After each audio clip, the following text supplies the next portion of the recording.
Bom, primeiro eu queria agradecer, na verdade, né, como a Mari falou, de fato, quando eu submeti essa proposta, foi muito mais para ampliar o assunto e fazer mais pessoas terem acesso a esse conhecimento, independente de... Porque foi antes, inclusive, de eu fazer a submissão para a coordenação, então foi meio que ao mesmo tempo, não sabia que ia acabar dando essa casadinha, mas eu queria agradecer a oportunidade de estar falando desse assunto. Acho que, espero de verdade que falar de tech writing que abra os horizontes para muitas pessoas que estão, não só aqui no presencial, mas também no remoto. E a minha ideia aqui realmente é dizer que sim, existe uma carreira técnica dentro da escrita e que se você, por exemplo, que está assistindo agora, vem da área de comunicação, de letras, de linguística, de publicidade, entre outras áreas correlatas, existe sim uma profissão para você, existe sim uma carreira dentro da tecnologia e é um pouco sobre isso que eu vou falar aqui com vocês. Então, a ideia realmente é uma apresentação de introdução a esse assunto. Então, eu vou começar primeiro te contando o que é tech writing, porque eu não sei quantas pessoas que estão assistindo aqui já ouviram falar disso. Inclusive, coloquem aí no chat se alguém já ouviu falar de technical writing. Adorei o Adiel, tá todo mundo aqui levantando a mão. Mas quem nunca ouviu falar, coloca aí para eu saber, porque geralmente, quando eu trago essa apresentação, é muito comum que as pessoas ainda nunca tenham ouvido falar desse tema. Então, a ideia é começar a nossa trilha aqui falando disso. O segundo assunto é falar um pouco sobre como é o trabalho de TW, então essa pessoa que trabalha com redação técnica, como que é a rotina dela, como que é o escopo de trabalho, um pouquinho do processo, como que ela faz isso no dia a dia. E, por fim, o que a gente pode fazer para dar os primeiros passos nessa carreira. Então, se você que está me ouvindo, seja aqui no presencial, seja no remoto, se identifica, né, vai se identificar com tudo que eu vou te contar agora, o que você pode fazer para dar esses primeiros passos. Minha ideia é também te elucidar um pouquinho sobre isso. Mas, deixa eu me apresentar, porque a Mari falou brilhantemente, deu uma intro muito boa, mas eu acho que... Nossa, agora que eu vi que não atualizou, será que foi... Foi agora? Não, os slides não atualizaram. Bom, enquanto não carrega aqui, mas eu vou me apresentar um pouquinho, caso você esteja me vendo pela primeira vez na vida.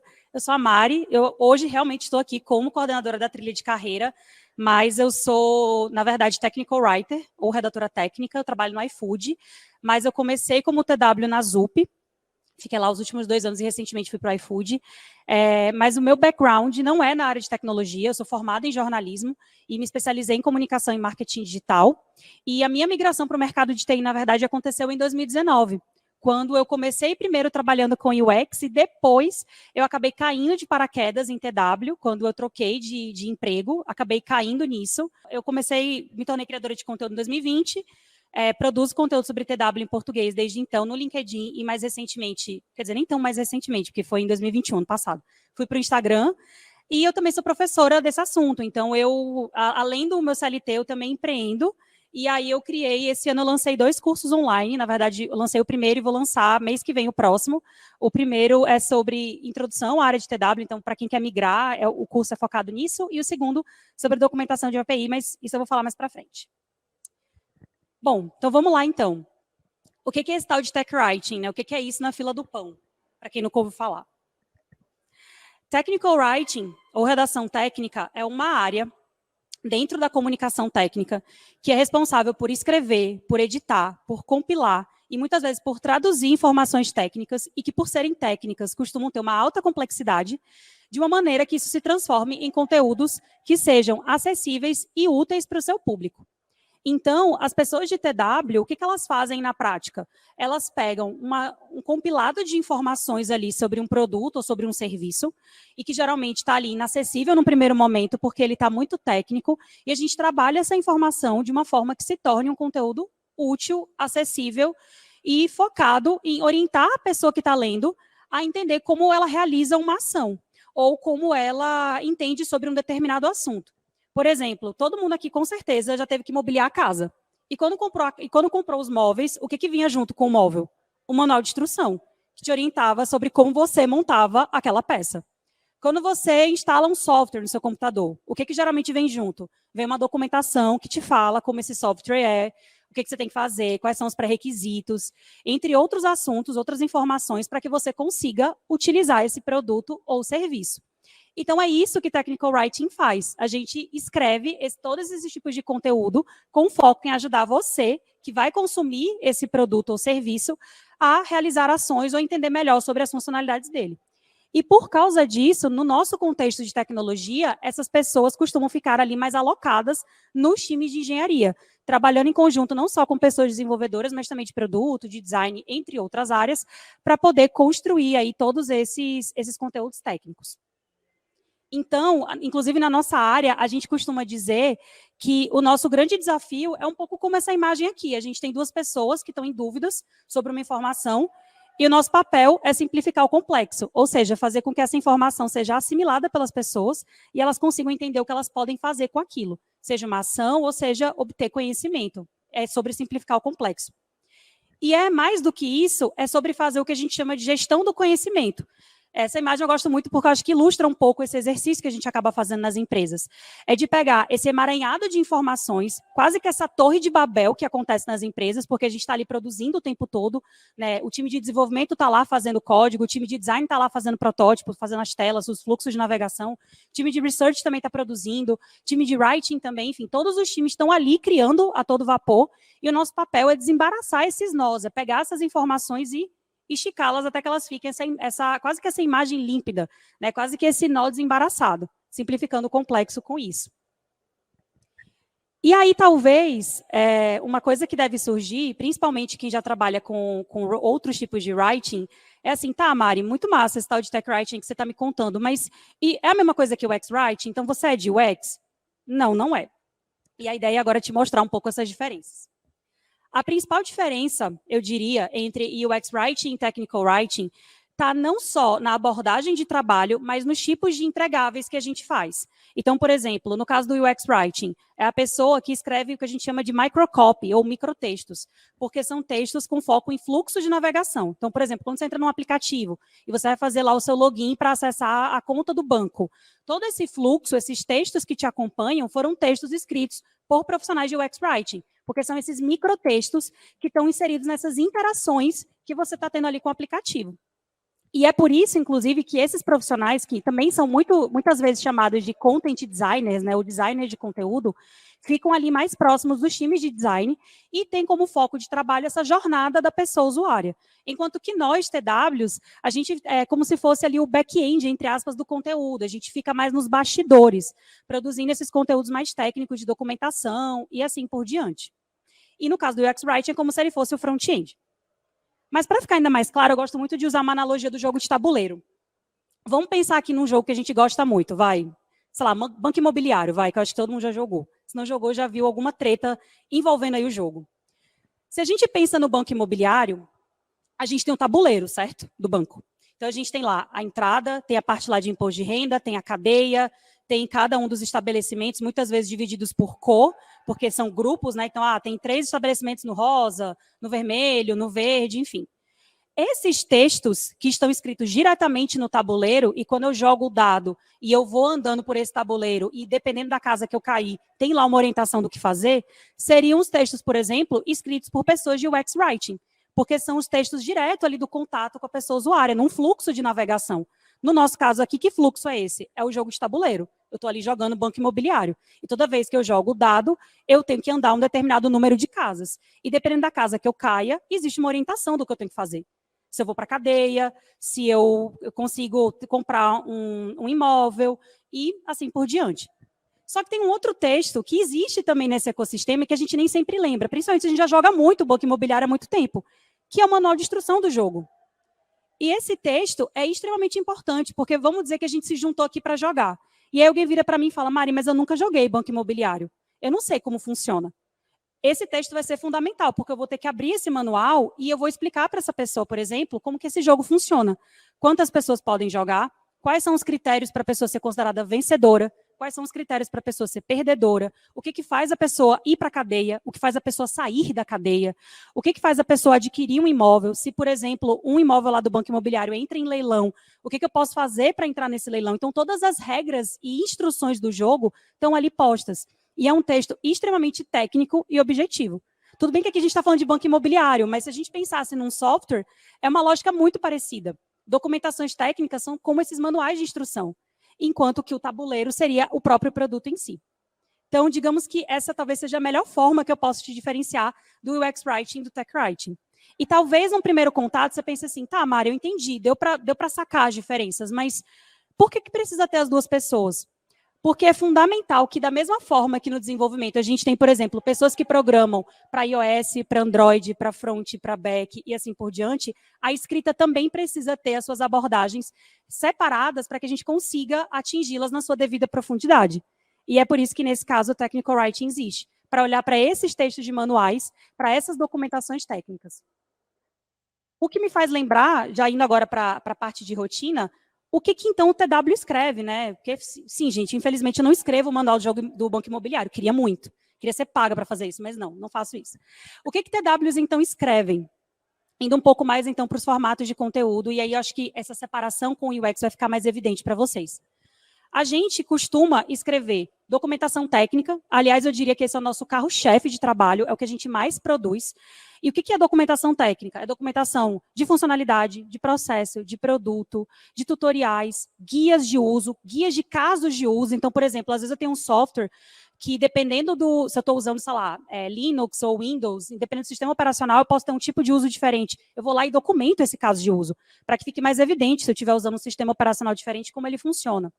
O que entra também nos manuais, né, o user guide, que a gente costuma encontrar muito aí no mercado de tecnologia, quando a gente vai ver aí grandes players. Base de conhecimento, então isso vale não só para documentação externa, mas também documentação interna nas empresas. Né, aquele famoso Confluence que a empresa tem, né? Inclusive, quem usa Confluence para fazer documentação interna? Quero ver quem tem um Confluence arrumado, hein? Porque se tem uma coisa que a gente descobre trabalhando com TW é que tem muito Confluence por aí que é a caverna do dragão. Você entra, mas você não sabe como sai. E aí, além da base de conhecimento, a gente também tem um Help Center. Então, por exemplo, o Zoom faz muito isso. Quando você começa a usar o Zoom pela primeira vez, ele tem uma página de suporte, que é separada, por exemplo, se você é a pessoa que contratou o Zoom, se está usando pela empresa, ou se você é uma pessoa, tipo, consumidora final, e tem lá artigos de apoio para você saber exatamente o que fazer, caso você tenha dificuldade de usar o Zoom. Então, o Help Center também é muito algo que a gente pode pegar. Material de treinamento, principalmente treinamento interno. Então, por exemplo, eu tenho um software e eu estou vendo, por aqui, pelas métricas de uso do produto, que as pessoas estão com muita dificuldade sobre fazer uma determinada configuração. Putz, será que não vale a pena, então, gravar um vídeo de treinamento para disponibilizar para a base de clientes? Ou então, será que não vale a pena fazer um treinamento interno na empresa, já que tem essa fricção? É uma possibilidade.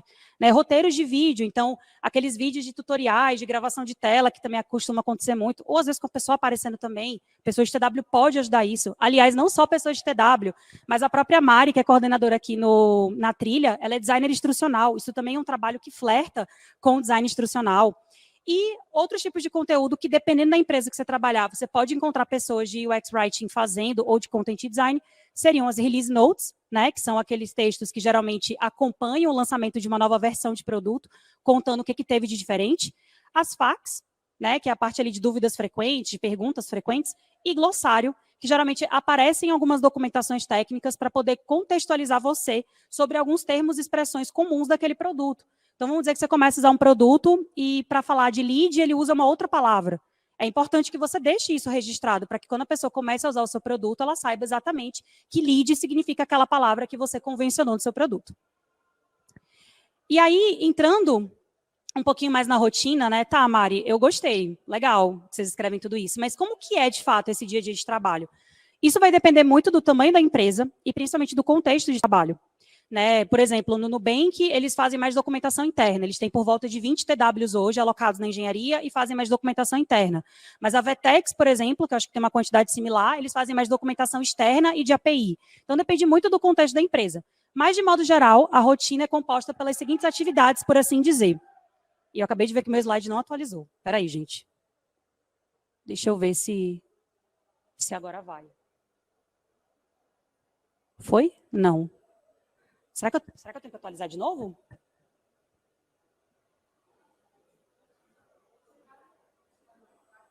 Tô.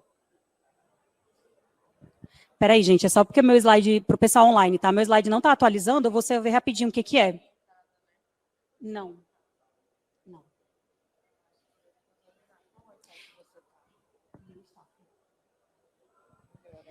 Gente, eu vou só atualizar para online, tá? Eu vou só atualizar meu slide muito rapidinho, porque... Ah, não, agora foi.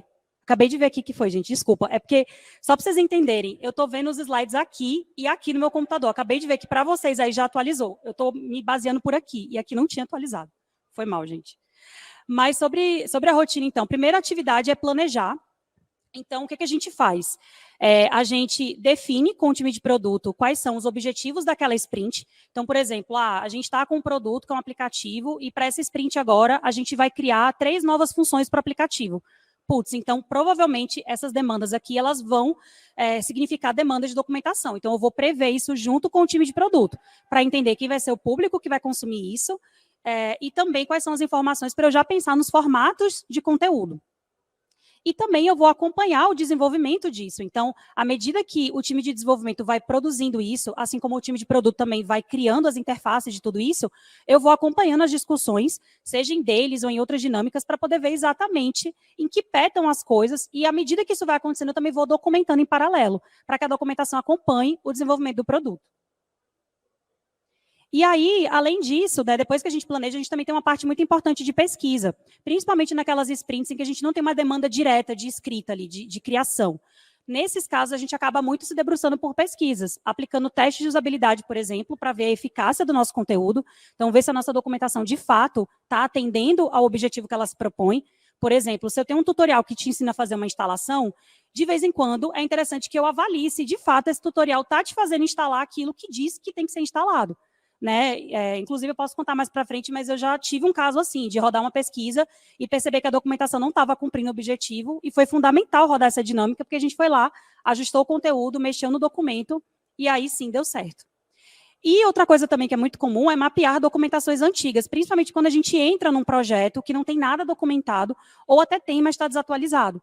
É nesse momento também que a pessoa de TW pode aproveitar, se ela trabalhar ali muito próxima do time de sucesso do cliente, do time de suporte, para ler alguns tickets de atendimento e avaliar se, por exemplo, algumas das informações que estão se repetindo no ticket de atendimento, se não poderiam ser resolvidas com documentação. E aí, inclusive, isso até dialoga com uma métricazinha que se chama Case Deflection, que é exatamente uma métrica que mede o quanto de chamadas de atendimento diminuem por causa de documentação técnica. E, por fim, mediar. Então, é muito importante que essa pessoa de TW ela tenha muito jogo de cintura, porque o que a gente mais faz, na verdade, gente, assim, desculpem o plot twist, mas assim, o que a gente menos faz é escrever. Boa parte da nossa rotina é muito mais ir atrás das informações e conversar com as pessoas para obter esses insumos e aí sim escrever, do que, de fato, passar o dia inteiro escrevendo. Mas é muito importante que a gente faça essa mediação, porque os times muitas vezes estão naquela correria do dia a dia e eles não conseguem, às vezes, por conta própria, deixar isso pronto ou deixar isso registrado em algum lugar. E aí que entra esse nosso papel de mediação, de estar ali o tempo todo, conversando com os times, vendo como está o andamento das atividades, e já ir obtendo ali, pegando as informações para colocar isso nas nossas documentações, nos nossos conteúdos técnicos. Então, a gente está o tempo todo fazendo esse jogo conjunto, assim, não só com... Nossa, agora que eu vi que o meu slide saiu aqui, mas acho que no Hopping não saiu, não. A gente está ali o tempo todo fazendo mesmo essa mediação, vamos dizer assim, esse bate-papo e tal, para garantir que todo mundo esteja na mesma página. Bom, só recapitulando então rapidinho, também para quem estava aqui, porque os slides não atualizaram na hora, então eu estava falando da rotina, né, que é exatamente isso, é de planejar, de pesquisar e de mediar, então é um pouco essa nossa rotina, lembrando que depende do contexto de trabalho, depende da empresa que você está, se você é uma equipe, né, ou seja, trabalhar sozinha ou sozinho, ou ainda se você tem uma equipe junto com você, e assim por diante. Mas, indo um pouquinho mais para a parte da literatura da área, um pouco do processo você pode também encontrar nesse livro, que é o Technical Writing Process, que é do autor Kieran Morgan, que é um technical writer dos Estados Unidos. E o processo é mais ou menos assim como ele desenha. É um framework, inclusive, que ele disponibilizou, é público, justamente com o foco de ajudar TWs aí a organizarem seu trabalho nas empresas. E aí esse é um pouco o processo. Então, ele começa com o planejamento, que é o momento que você define o escopo, então o que, para quem, como e por quê, e você também define ferramentas de trabalho. Por exemplo, se você vai publicar isso num Confluence, se você vai usar o Git, o GitHub, para poder documentar, e assim por diante. Assim como também você define nessa etapa de planejamento quais são as prioridades de entrega, principalmente se você for uma pessoa sozinha como TW. De verdade, assim, uma dica do coração, defina prazos e prioridade. Porque quando a gente começa a documentar, é muito comum todo mundo querer documentar de uma vez só, e aí fica muito mais difícil a gente gerenciar esse trabalho. E aí a gente vai para uma etapa de estrutura, que é exatamente fazer esse esqueleto da nossa documentação. É também o que a gente chama de arquitetura da informação, é pegar todas as informações que a gente coletou até ali e ver a melhor ordem, a melhor hierarquia dessas informações, para que as pessoas, quando forem consumir o nosso conteúdo, elas consigam entender isso de uma forma mais fácil, fique mais intuitivo e acessível esse consumo da informação. Aí a gente vai para a terceira etapa, que é de escrever. Então, você esboça e começa, de fato, a escrever uma vez que você estrutura os seus documentos. E você também, obviamente, vai configurando aí a formatação de acordo com a arquitetura da informação. Então, se eu coloquei que vai ter esses 3 tópicos nessa ordem, eu começo primeiro por aqui, depois eu vou para cá, e assim sucessivamente. Depois eu vou para uma etapa de revisão, e aqui é muito importante que você envolva os outros times nesse processo, porque é muito comum pessoas de tech writing entrar nas empresas e as pessoas associarem que essa responsabilidade vai ficar diretamente só na pessoa de TW. Não é verdade, documentação é um trabalho colaborativo, então é muito importante que você envolva todo mundo nisso e faça com que as pessoas te ajudem nesse processo. Né? A gente, inclusive, tem um esquema que a gente costuma falar, que é 30, 60, 90. Então, quando o seu documento estiver 30% pronto, ou seja, você colocou ali o esqueleto, você passa para o time revisar com você. Aí, quando estiver em 60%, que você já colocou as principais informações e está ali um pouco mais completo do que estava na primeira rodada de revisão, você submete novamente para revisão. E, por fim, quando estiver em 90%, que geralmente é quando você já lapidou o seu conteúdo e faltam só aqueles ajustes finais, né, o famoso pente fino, você passar novamente. Então, é muito importante que você divida mesmo isso, porque o time de desenvolvimento pode trazer insights para você, entre outros times, que te ajudarem nesse processo de revisão. Até para que, por fim, você vá para a publicação, ou seja, você finaliza o documento, publica, e é aqui também, aliás, que você define qual é a estratégia de publicação. Ou seja, logo depois que eu publiquei isso, solta release notes, solta e-mail marketing para o time para o nossa base de clientes, comunicando que teve essa novidade, vai ter algum esforço nesse sentido? Né? No caso da ZUP, por exemplo, que eu documentava projetos open source, a gente vai colocar alguma coisa no Discord da comunidade, avisando que houve essa atualização, ou o que mais a gente vai fazer para comunicar que houve essa nova release ou essas novas atualizações. E aí, acho que já para encaminhar para o final, porque minha ideia de verdade é abrir para perguntas e a gente conversar mais do que eu só ficar falando aqui, esse monólogo, é como entrar na área, né? Então, assim, como que, Maria, eu gostei do que você contou até aqui. Gostei de verdade, assim, eu me vejo fazendo isso, senti desejo de dar primeiros passos na área. O que eu tenho que fazer? Eu acho que a primeira coisa, e aqui é uma dica até muito mais para quem é da área que não é da área técnica, né, que não tem um curso de formação em TI, é de você estudar a sopinha de letrinhas da TI. Então, assim, vou falar para vocês, quando eu comecei a trabalhar na área, eu lembro que, assim, eu sou jornalista, né? Então, eu sempre tenho um bloquinho de nota comigo no trabalho. E eu lembro que eu entrava nas reuniões com as pessoas devs e, gente, era um parto. Porque, assim, a galera começava a falar, não, porque o build, deploy, tá em prod, não sei o quê. Eu falava, gente, esse povo tá falando em que idioma? Eu não consigo entender essas pessoas. E aí eu lembro que eu ficava anotando, tipo, umas 30 palavras por reunião, porque eu não entendia o contexto daquilo, eu não entendia alguns termos muito técnicos. E aí, a primeira coisa, então, que eu posso te falar é assim, comece lendo e se familiarizando com esse vocabulário. Estude essa sopa de letrinhas.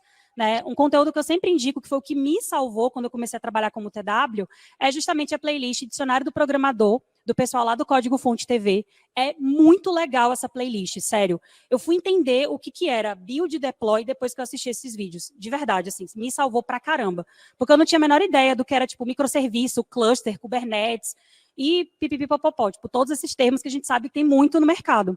E eu indico mesmo a playlist deles, assim, acho que eles nem sabem que eu indico isso em palestra, mas é porque realmente vale muito a pena. Me salvou no meu começo e acho que pode te salvar no seu também.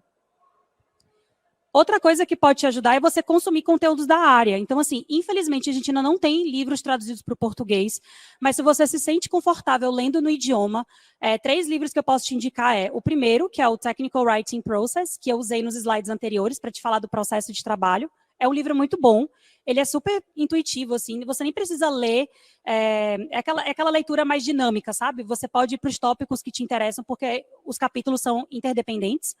Um outro livro que também é muito nessa pegada e é maravilhoso é o The Product is Docs, que foi escrito pelo time de documentação da Splunk, né, que é uma empresa norte-americana, e é incrível porque é um livro, na verdade, super baratinho na Amazon, porque eles revertem toda a verba para ONGs e instituições de caridade.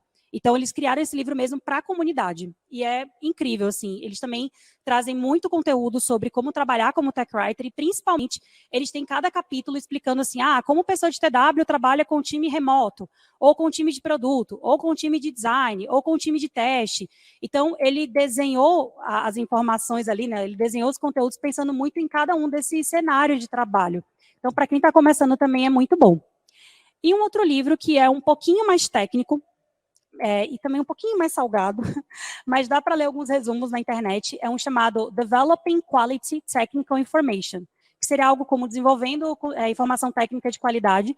Foi escrito pelo time de documentação da IBM, é um livro mais antigo, mas é muito legal, porque ele fala muito sobre critérios para uma documentação ser considerada boa, como, por exemplo, acurácia, concisão, objetividade. Enfim, não era o foco dessa palestra falar disso, mas é legal vocês saberem que existe esse livro, porque se vocês já começarem pelos primeiros que eu te falei, e quiser ir adentrando e ler mais sobre, pode procurar por esse livro, porque vale muito a pena. E aí, assim, eu sei, gente, essa trilha assusta. Se você que está me assistindo é da área de comunicação, é da área de artes, ou quem está aqui no presencial, não sei se vocês são da área técnica ou não, mas se vocês não forem, eu já estive nesse lugar. Eu sei que é difícil. Principalmente porque a gente sabe que tem muito conteúdo por aí técnico que não pega na nossa mão e explica algumas coisas que a gente que vem de humanas, por exemplo, precisa. Então, a slide não está atualizando de novo, mas beleza. Mas a boa notícia é que vocês não precisam mais fazer isso só. Então, eu quis usar muito também esse espaço para contar para vocês que amanhã eu vou reabrir as vendas do meu curso, que é o Trilhando a Sua Carreira em TW.